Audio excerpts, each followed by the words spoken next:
So good morning students. Today I will discuss how can we add or subtract the like fractions. Okay. So here look at the heading, adding and subtracting the like fractions. So here you see what are the fractions are like fractions. Okay, and you know what are like fractions? What are like fractions? I am repeating once again. Like fractions means the fractions having same denominators, right? The factors which have same denominators, that are called like fraction. Like suppose you have given as 2 upon 3, 1 upon 3, okay, and 5 upon 3. So these are the like fractions. These are the like fractions. That means denominators are same. Similarly, this is one group and another group 4 upon 5, 2 upon 5, 3 upon 5.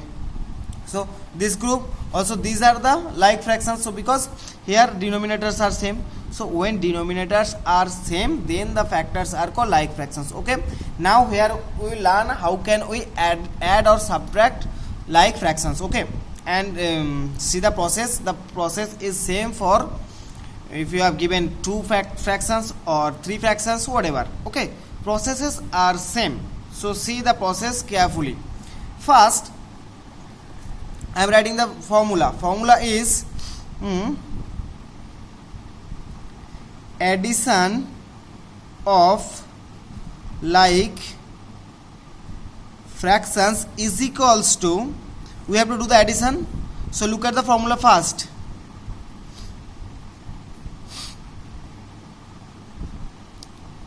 Addition of numerators upon common denominator.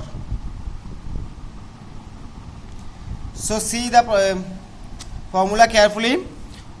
If we want to do the addition of like fractions, then we have to use this formula, and the formula is addition of numerators.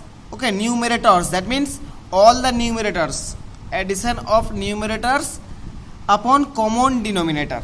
Upon common denominator. Clear? And similarly for subtraction of like fractions is equals to, here addition of numerators, so here subtraction of numerators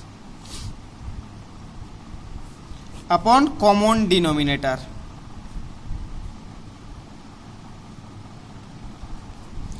So at first see the formula.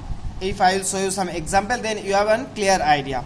So now check it. What is the formula? Formula is addition of like fractions is equals to addition of numerators upon common denominator. Common denominator. Okay. Next, for the subtraction, you have to use the same formula, but whenever we have used addition, then you have to write subtraction. So addition of numerators. So here we use subtraction of numerators. Okay, and denominator is same. So what is the denominator? Common denominator. Common denominator is the denominator. Okay. So first I will show some addition. So see, suppose you have given as like 7 upon 12 and 1 upon 12. So you have to add this. You have to add this. So what is the formula? Addition of numerators upon common denominators. So first I have written the common denominator. Next, the addition of numerator. So 7, here numerator is 7, here 1. So we have to add 7 plus 1. That means 7 plus 1. And common denominator means not write 12 and 12. You have to write common denominator, not S, singular. So only write the denominator. So here denominator is 12. Here the denominator is 12. So write only 1 12. Clear? So we will have 8 upon 12. 8 upon 12. Now one thing you see, actually this is not the answer. Why? Now you can ask me, sir, this is the formula, addition of numerator upon common denominator. Okay, I have used it, addition of numerator upon common denominator. Okay, then I have got it 8 upon 12. Now one thing you check, 8 upon 12, is this fraction in lowest term form? No. So what we have to do? Next we have to convert this fraction in lowest term. Next we have to convert this fraction into lowest term. Clear or not? And in the last lecture I have discussed already how can we convert a fraction in lowest term. So clear? So first you have to find the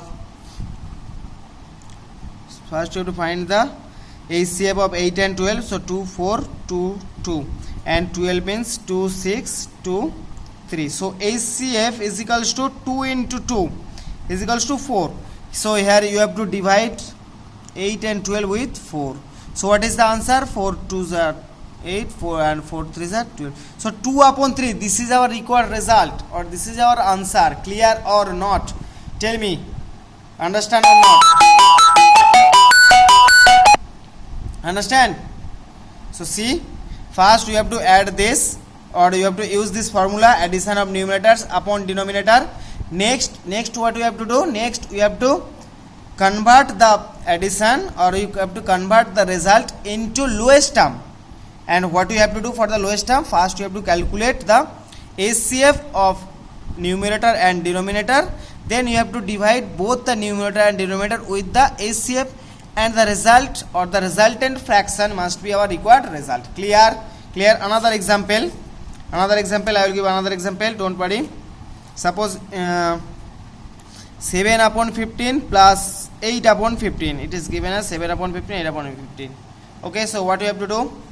So 15, so 7 plus 8 is equals to 15 upon 15. So here both are 15. So 15, 15. If we divide 15 with 15, we will get 1. So 1 is the result. Clear? Next, another example like this. 2 upon 9 plus 1 upon 9. So is equals to 9. So 2 plus 1, 3 is equals to 3 upon 9. So find 3, and if you find 3 and 9, then 3 1 9, 3 3 9. So what is this HCF? HCF is 3. So you have to divide both this with 3. So 3 3 1 upon 9 divided by 3 is equals to 3. So this is our required result, 1 upon 3. Understand the process? Similarly for subtraction you have to use the same process. Suppose 7 upon 15 minus 2 upon 15. So common denominator formula, common denominator, so 15. Subtraction of numerators. So subtract 7 minus 2, so is equals to 5 upon 15. So now see, if you do 5 15, I mean HCF of 5 and 15 is 5. Here I have done because I know it, but if you want to check you can do it in your rough page. Okay, in the rough side. So here the HCF between 5 and 15 is 5.